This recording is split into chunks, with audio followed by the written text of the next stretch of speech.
Hi, and welcome to another episode of Hot Takes with me, the Silver Fox. What the hell is Rishi Sunak doing? He's realised that by all these interest rates rise, which he says will help cure inflation, and it isn't curing inflation. And do you know whose fault it is? Apparently, it's our fault, because we dared to get fixed rate interest mortgages. And so to counter this, he's saying interest rates will have to go up even higher and last even longer because he's got to bring inflation down. Inflation that has got nothing to do with what happens to the interest rates in this country because it is foreign rated inflation. So all the stuff we're importing is going up. Putting our interest rates up won't affect that. He is deliberately engineering a system, and I think it's actually deliberately engineering it, doing it on purpose and making up bullshit and lies because he wants people to lose their homes. They recently passed a law that for the first time ever, banks can own the repossessed houses and then they can rent them out. This shouldn't be allowed, it should be illegal. But this Tory party did it.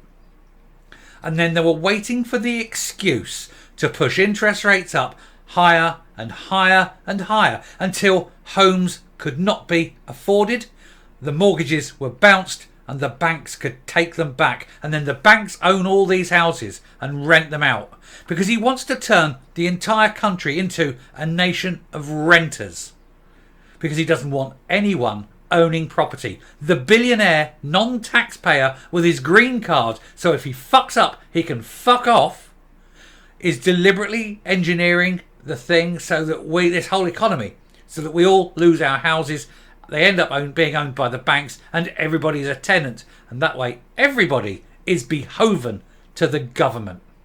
It is deliberate. We need to do something. We need to be on the streets. We need to be yelling, screaming, fighting. We need to be up there, and we need to get rid of this Tory government and make sure they know that we are not having this. We will not be used and abused like this. And how do we know that this is the thinking of Rishi Sunak? He said it himself. I'm going to go into this article. He is deliberately extending and making worse this situation. Here you go. So Rishi Sunak admits spiking interest rates are having less impact on rampant inflation because we, the plebs, have got fixed mortgages, as he pours cold water on the public sector pay demands and hopes of pay cuts hopes of tax cuts by grilling by senior MPs. So what he's saying is we're going to push these interest rates up even higher. We're not going to give in and give anyone a pay rise, and we're not going to give anyone a tax cut. We need people to be impoverished. We need the people of this country to be really poor, and we need them to be able to lose their homes. It is the final goal of this government.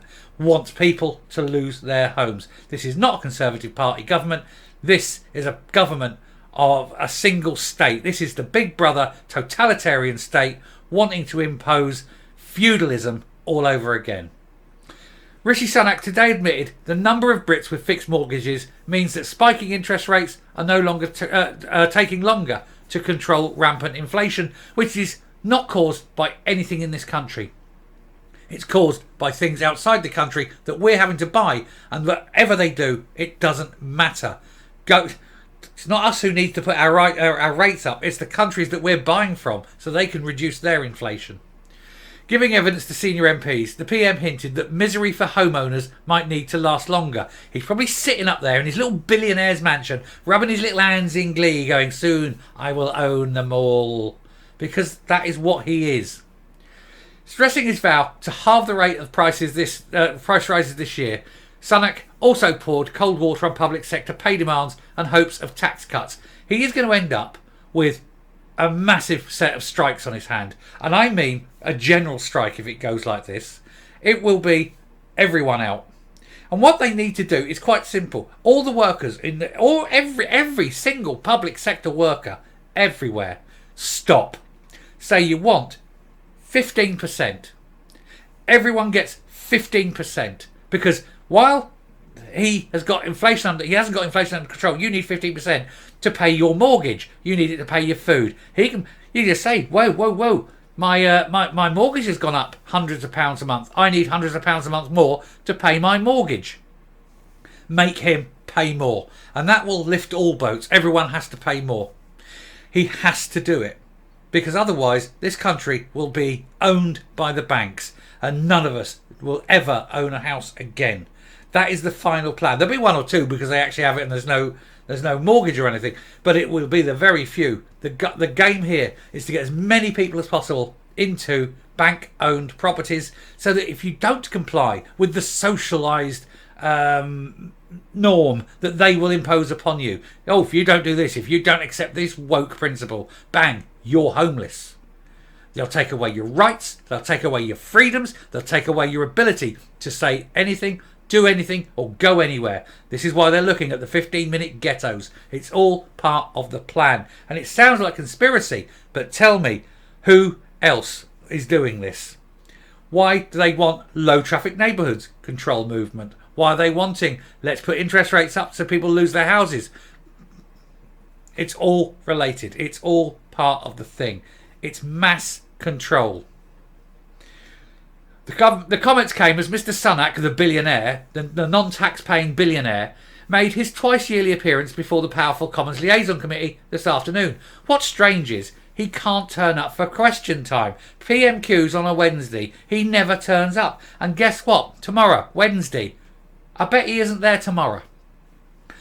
He's only appeared there 3 times since becoming Prime Minister. He is the worst person ever appearing before the House to answer questions. We've got a man, a billionaire, non-tax-paying billionaire. Let's get him right. We've got a non-tax-paying billionaire with a green card, so he can beggar off to America whenever he likes, who pretends to be the Prime Minister, but nobody voted him in. The members of the party didn't vote him in. The people of this country didn't vote him in. He's sitting there forcing tax rises on everyone, forcing interest rate rises on everyone, cutting pay in real terms for everyone, and he's not even bothering to turn up to answer questions in Parliament because he's too damn scared. He is a cowardly little shit, and he won't answer the questions because he knows how hard the answers are. He daren't speak the truth, so just not being there is the easiest way out for him. We need a bloody revolution in this country because what he's doing and what the Tories are doing is absolutely disgusting, and they're destroying people's lives, livelihood, futures. They're little bastards, every one of them.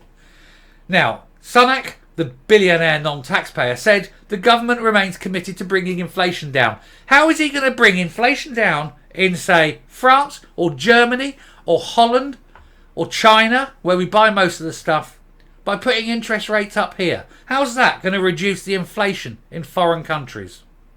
Tell me, Rishi, you're the billionaire non-taxpayer, so you're the expert with money. Prick. He says, it's clearly inflation, proving more persistent than people anticipated. No, it's because it's got nothing to do with the people of this country.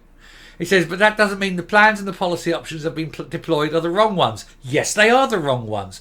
Nothing you do is reducing the costs from things coming abroad.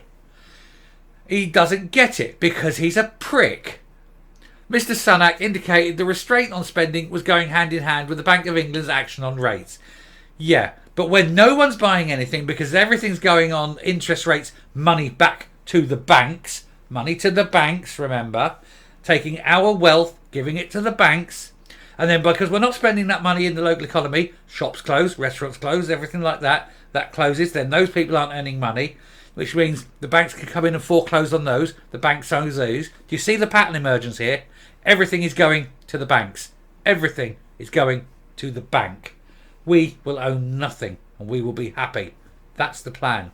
He is a bastard for it. We need to stop it. And if we don't stop it now, it will be far too late. You need to deal with this. And then it's him bullshitting his way about, oh, we got this, that and the other. But look at everything. And the plandemic started this. That's when everything went. Because it was through the plandemic they changed the laws on the banks. Everything is designed so that we become tenants of the banks and we are happy and own nothing. It's got to stop, and we've got to stop it now. And it's getting me angry. I'm going to come up.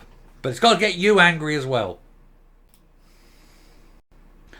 I hate all politicians, because all politicians are just glove puppets to the global elite. And the global elite don't want us, the plebs, the normal people, to have any kind of reality, power, voice, anything. They want serfs. They want a supply of people that they can use just to make their life better. And if they can do that by controlling every aspect of our lives, where we live, where we go, how we get there, and they own the houses we live in, then we must obey the rules or we lose our houses. Social credit it's called. It's all the plan. And you see it happening more and more and more. And people sometimes think, oh, you're a conspiracy theorist. Yeah, maybe I am. Or maybe I'm just the one that's sitting there going, well, have you seen that? And have you seen that? And have you seen that? And we all see it. You don't have the freedoms you had. You don't have the voice you have. And if you don't agree to the wokeness and, if you don't say this, that and the other in the correct way, look at Farage having his bank accounts closed. He's being debanked because of his politics. How soon you get debanked because you don't agree that there's 57 genders? How soon before you lose your house because you don't agree with Big Brother? That's where we're going. You can all see it. It's just there. It's recognising it is the problem. Anyway, I'm so angry at these people. I'm going to stop now. It sounds like a rant, and it bloody well is. Anyway, I'm going to finish for the day, go away, make myself a nice cup of tea, and then bury my head in the sand along with everyone else. Bye.